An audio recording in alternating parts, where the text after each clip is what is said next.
we played multiple times before that, and he's a really good guy, really nice guy, good player. I like Ruben's nickname for him when he did the newsing. He said Chihoy Yim or tasty side dish when he was giving our little rundown. I thought that was pretty funny. So, but he's a great guy. Adam, of course, him and I were the wizard guys, the Mono Blue wizard guys for a while. So, all right, we'll see who wins this Clash of the Titans here. What's that sitting over there to the side? A sideboard? That is looks like a nickel bolus creature. It does look like a Nicol Bolas. I don't know why that's sitting there. It's just like for good luck. Avatar. It's his avatar, all right. Avacyn's Pilgrim from Adam Prosak. After a turn 2 Farseek from Chihoy Yim, I believe. And Chihoy's playing Jund, classic Jund mid-range, which I think is in the top tier decks as well. He's got a powerful card that you see there, Rakta's Return, which is just the control killer. I haven't seen a card like that since Gaddock Teague that just shuts decks down. I mean, it is just one of those where you just get obliterated by one card. Oh, somebody opened that in the Gold Rush from GP Charlotte. Adam opened his Gold Rush card. It was it was Nicol Bolas, so that's why it's his avatar. All right. So Chihoy Yim has a Vampire Nighthawk, and Adam adds an Avacyn's Pilgrim. So he's got 2 of those. Passes back to Chihoy Yim. I opened a foil cremate. Yeah, that's standard legal. That's right. And Nighthawk gets in. Life linking up. Nighthawk's one of those interesting cards that are good against control and aggro.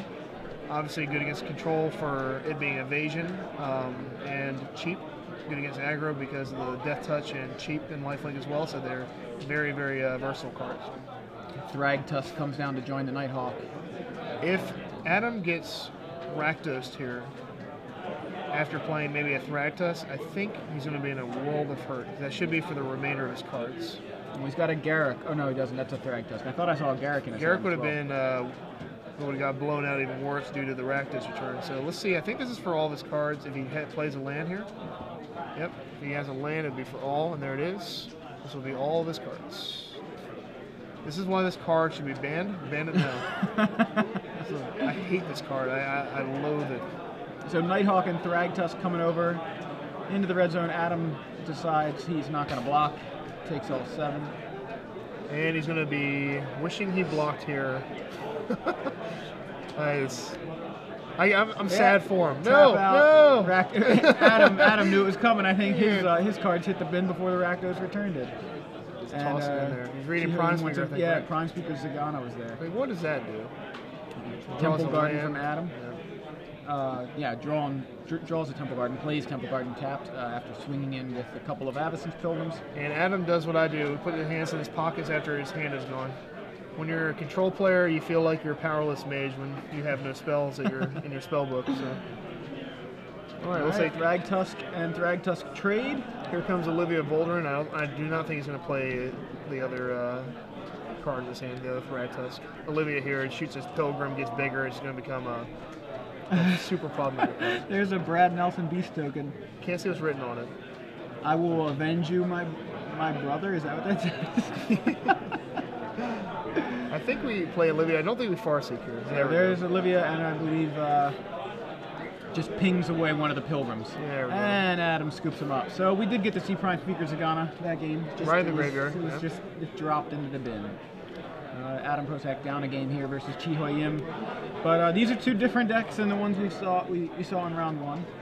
Jund versus Prime Speaker Bant. If I were to play a non-blue deck, I would play Jund due to it's having all the expensive, fun cards that I love to see.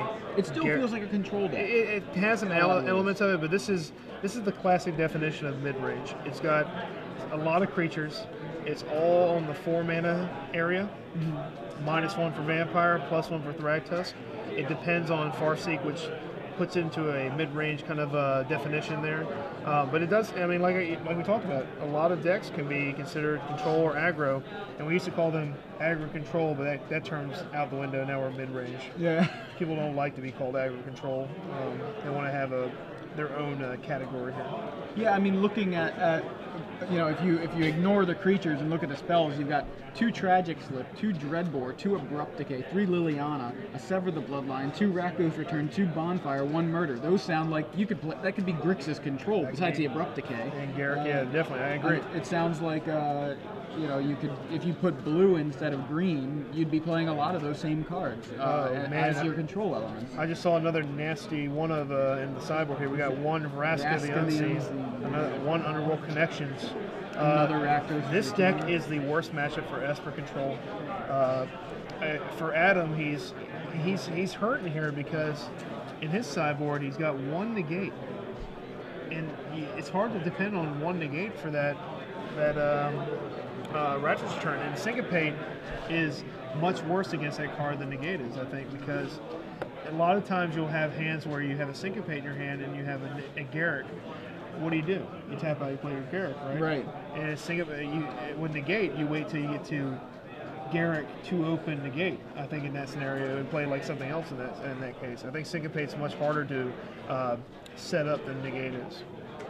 So what do you think he's sideboarding in? I think he's going to bring in. I think he's going to bring in the counter magic he has too. I think. Yeah, I think so. He's got a couple of Syncopates, as you mentioned. 1 negate.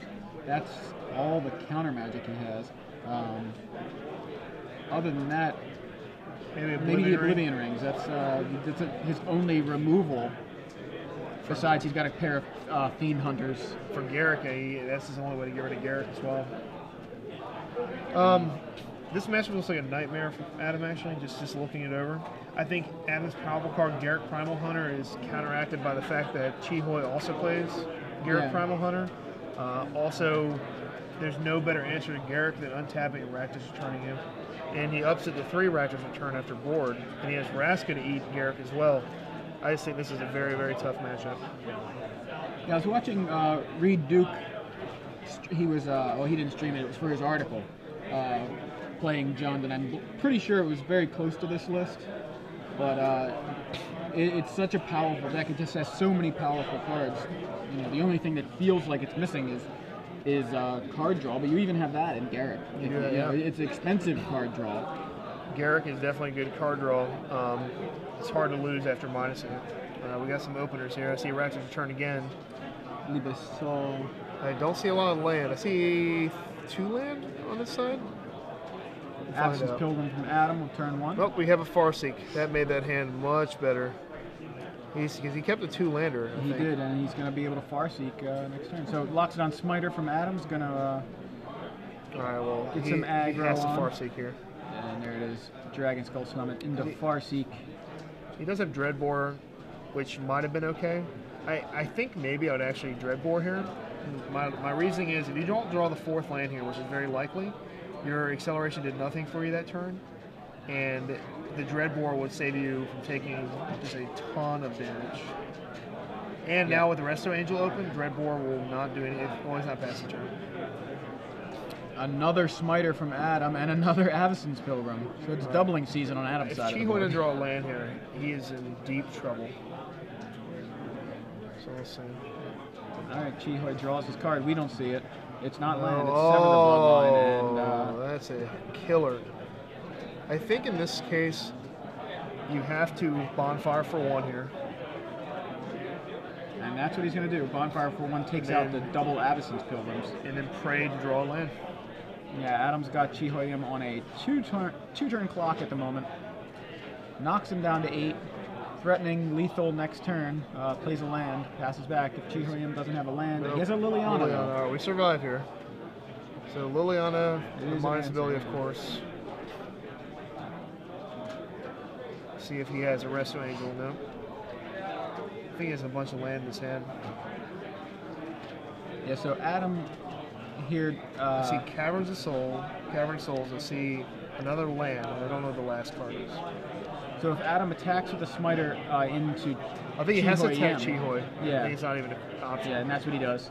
Liliana just threatening to make him discard next turn, but we know Dreadbore. Oh, he has an Oblivion in his hand. Oh, well, that's another reason not to be so afraid of Liliana. Oh, he drew the murder. He drew the murder. So Chi-Ho-Yim is showing you exactly what I was talking about. This, so much removal in this deck. It's kind of like a control deck. He's certainly on the control roll at this point. He's got Dreadbore and Murder. He doesn't have his 4th land drop, but I don't think it's going to matter. Yeah, he might be getting right back into this. There's Liliana activation, which what did Adam just discard? Land. Oh no, what is that? Angel of Serenity? Looks like an Angel of Serenity, yeah. And then Chi-Ho-Yim, discarded Bonfire and passes back after murdering Loxodon Spider. And Oblivion Ring from Adam takes out the Liliana. And Adam is empty-handed. Oh man, Chi-Ho-Yim, he needs Chi-Ho to miss land drops. But he also needs a threat. Yeah, and there's a Prime Speaker Zagana. That's ever powerful Prime Speaker. Yeah, one of the less impressive versions of a Prime Speaker Zagana, but I think if he doesn't draw a land here, this is going to be hurting. He draws Liliana. Liliana. This is a fun game. It's kind of like, what's the second best draw we can have game, right? Yeah. Not a land, a removal He still spell. does have Dreadbore as well to protect him from the Prime Speaker, but he does have that. Liliana is what he's going to play here. Much better. Makes here a lot more situation. sense. I think you plus Liliana here. No, you definitely do not. I lied. He has a Gavany Township. I would not want to go to 1. He's thinking about it though, actually. Plus, it wouldn't be bad just to guarantee that last card is gone. I don't know. I think I would personally, I lied. I would personally plus Liliana here to guarantee not to get Thragtusk next turn, like he drew it. Yeah, he's going to do that. A +1, it was a land here. All right.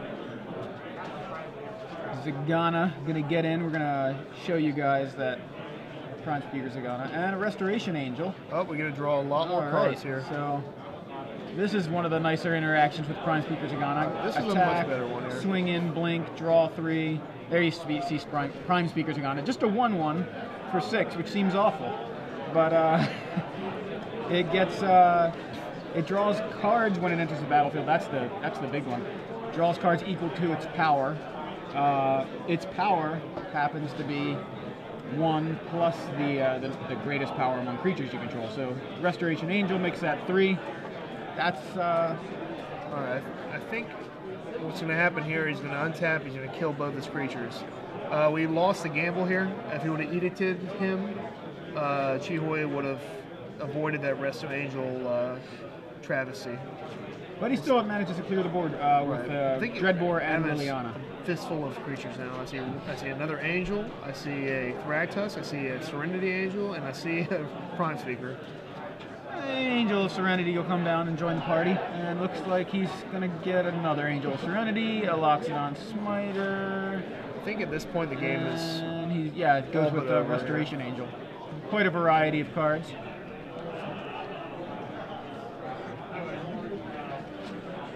Any kind of removal spell will result in Adam's hand being packed with more guys. What Chi-Ho doesn't know, it's already packed, and Adam didn't even need that Angel. Yeah. All right, let's see what I would do here. I would definitely. Is he going to trade Liliana for the Angel? I don't think so. I think we plus it here. Yeah. Because his hand is just full of clutter here. I'm taking a look. What did I remove? It was Loxodon Smiter, Angel of Serenity, and Restoration Angel. That's got to be scary for Chi-Ho when you discard a Restoration Angel. That means his hand is absurd. So Sever the Bloodline takes out the Angel of Serenity. He had to do that, otherwise he just loses. He needed to remove the Angel, even if it's going to give Adam back 3 cards. I agree, and I think that he has another Angel, but I wouldn't play that. I think I'd go Thragtusk, Arbor Elf, or whatever the elf is. Just to have Liliana fodder? Yep, and next turn you get the Resto Angel, and he's going to do that. He read my mind. Exactly with what you said. Thragtusk, Arbor Elf, and it's going to pass back. Liliana's going to have very little effect unless Chi-Ho has another answer for one of the creatures. And Olivia would be a nice answer if he had some more lands. About 100 land to play would be good, right? He's got double Olivia, Huntmaster, and Thragtusk. Is that? Yep. Looks like it, so. He gets rid of the Arbor Elf with the Liana, plays a Huntmaster of the Fells well, he's dead because he has Angel of Serenity, and that's game over. Remove your blockers, kill you. Yep, Angel of Serenity. And we're going to game 3 here between Adam Prosak and Chi Hoi Yim in round 2 of the StarCityGames.com Open Series, coming to you guys live from Indianapolis, where these are just 2 of the 774 players that showed up to play. It's only 11 rounds, right? So it's only 11 rounds. It's nothing compared to Grand Prix Charlotte, which is, that was the last tournament I did commentary on. And apparently, we'll see what happens next weekend.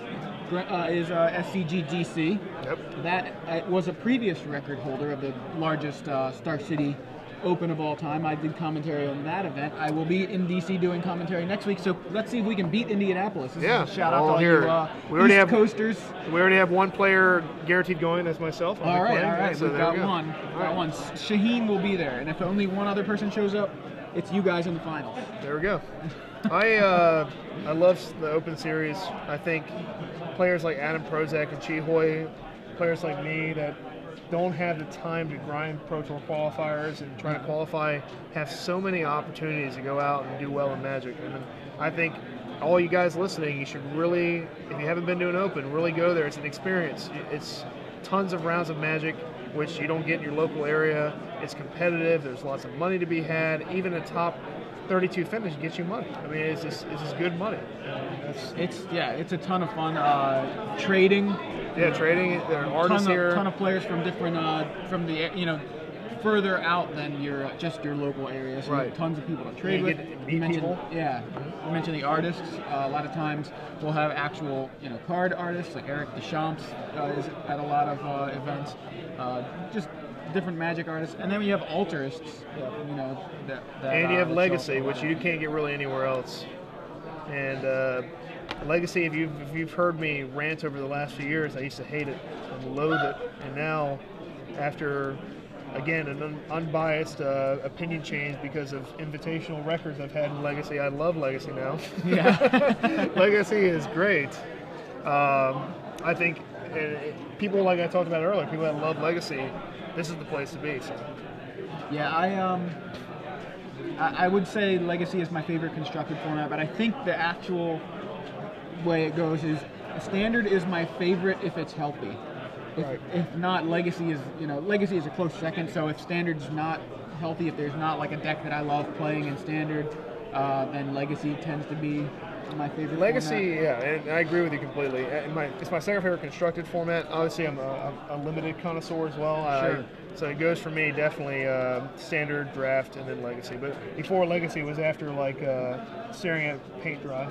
So. Yeah, it's certainly not that way after doing doing a lot of commentary, watching a lot of coverage. It's exciting. It's a lot it of really fun is to exciting. Watch, yeah. And I was one of those. I'm not going to try that new food. And once you try, you're like, oh, this is delicious. What have I been missing? Yeah. All right, so we're underway here in Game 3. Both players lead on a shock land, although Adams comes into play untapped and an Arbor Elf. Chi Hoi Yim's hand, much better than the last one. Now, you don't have Farseek, but he has lands and he's got spells, it looks like. It's like I saw a Huntmaster, I didn't see what else. I think I saw another Rakdos Return. Yeah, I saw that. I saw the red card. And honestly, when you have Rakdos Return in your hand, you got to feel good. You got to feel real good. Rakdos Return and lands, and you know you're facing a deck that's not super fast. Right. So you're likely to get an opportunity to cast too. Cast that Rakdos Return. And Farseek from Adam. Chi Hoi Yim draws Tragic Slip, has Bonfire the Damned, Huntmaster, and Rakdos Return as his spells. I think, do you Bonfire here for one? I hate that card sitting in my hand. I don't know if we wait. You're supposed to brainstorm it back on top of your wrong format. Yeah, wrong format. Yeah, so we're in trouble. I think you Bonfire here for one because Bonfire is pretty trash against this deck later on once you get all those huge creatures out. And that's what he does. Bonfire for one. It's just he basically just murdered the Arbor Elf. Right. Did a little stinger to him. Yeah. He's a murder gut shot combo. He drew a fourth land. Yeah, he has 5 land now, so that's good. And we'll go with the Huntmaster. Oh, Syncopate. All right, so he cannot remove Simian's Spirit Guide. He did it for 3. Just in case. It's funny test for Adam. It's funny I mentioned no one's playing Thraxus anymore. Now we have Thraxus Mirror here, but it's still a great card. It's still one of the top cards of the format. I don't know. I'd agree completely. Here's your hand. There's the Rakdos return. So nice Thragtusk. Let's dump out what else you've got Angel. here. Oblivion Ring and a Sun Petal Grove. Okay. So Adam in top deck mode draws his card, swings with the Thragtusk, and Not bad, not bad. locks it on Smiter off the top. So Oh. Thragtusk for Chihoyim is going to get back that 5 he just lost from Adam's Thragtusk. What's going to happen here is he's going to I think he block here, and then you definitely block the Smiter here. And then we're going to untap him, and if we draw a land, you get to play Garrett with Tragic Slip Open, draw +1 it, have Slip Open to block, and then kill his remaining creature, whatever he has out left. That's my plan anyway. I've already calculated it for him. Yeah, looks like, well, he just drew Kessig Oh, he only Wolf has, Run. yeah, he has the Overgrown Tomb's hiding. Go find it. There it is. Yeah, so there's a Garrick, and he's going to make a beast. Here's why this matchup's so bad, because you get Raptor's Return, so whatever cards you had to answer these Garricks, you don't have any. Yeah, I believe in Adam's hand is an Angel of Serenity. I think we attack here, Chihoya, because holding 2 guys back is irrelevant. The only thing Adam could draw is his last Oblivion Ring. So Beast gets in. Adam draws 2 cards in hand. Not sure what they are. I believe one of them is Angel of Serenity. I thought it might have been Restoration Angel, but I'm less confident in that. So I think we definitely slipped the Thragtusk here while he's tapped out. You don't want, you don't want to have that. You don't want to have an Angel, Restoration Angel being drawn with Thragtusk. That creates a mini army in a box there. So Adam swung in with his first Thragtusk, which Chihoy blocked with his untapped Beast, and Adam gets a new Beast, plays a new Thragtusk, which just gets Tragic Slipped by Chihoyim. So Adam is left with 2 Beasts to Chihoyim's. No, put them back. There we go, Beast. Oh, there we go. So what we're gonna do here is we definitely use. Oh, we drew Slaughter Games. I don't think you cast Slaughter Games here. I think you Wolf Run your Beast. Oh wait, I realized I would actually be a little safer. I guess you thought Hemorrhage here, or if you not thought Hemorrhage. Thought Hemorrhage kind of like Slaughter Games. Slaughter He's Games, gonna go right. with Slaughter Games. The reason why it's Angel of Serenity, so he hits the card in Adam's hand. That's the only card threatening in this deck besides the Prime Speaker, which is only threatening because you draw Angel of Serenity after you play it. So. Chihoyim taking a look at what exactly he's he knows facing. He has, one out in his deck. He sees the one O-ring. Oh no, and he's got the Garricks themselves. So that's all Chihoy has to dodge: Garricks and the O-ring. And attacking creatures. Right. Yeah. I think he has a Dreadborn Ham and infinite production of beasts at this point. So as long as the creature's not hasty there, we should be okay. I'll be honest, Chihoyim's deck is making me want to play Jund. It's a good deck. I honestly, like I said, if I wasn't playing Islands, I played a ramp deck when Fae was around, when Control was unplayable. Mm-hmm. I played a ramp deck that had a Broodmate Dragon, and it was Jund colors, and it was pretty fun. Garrick's, other Garrick, the first Garrick.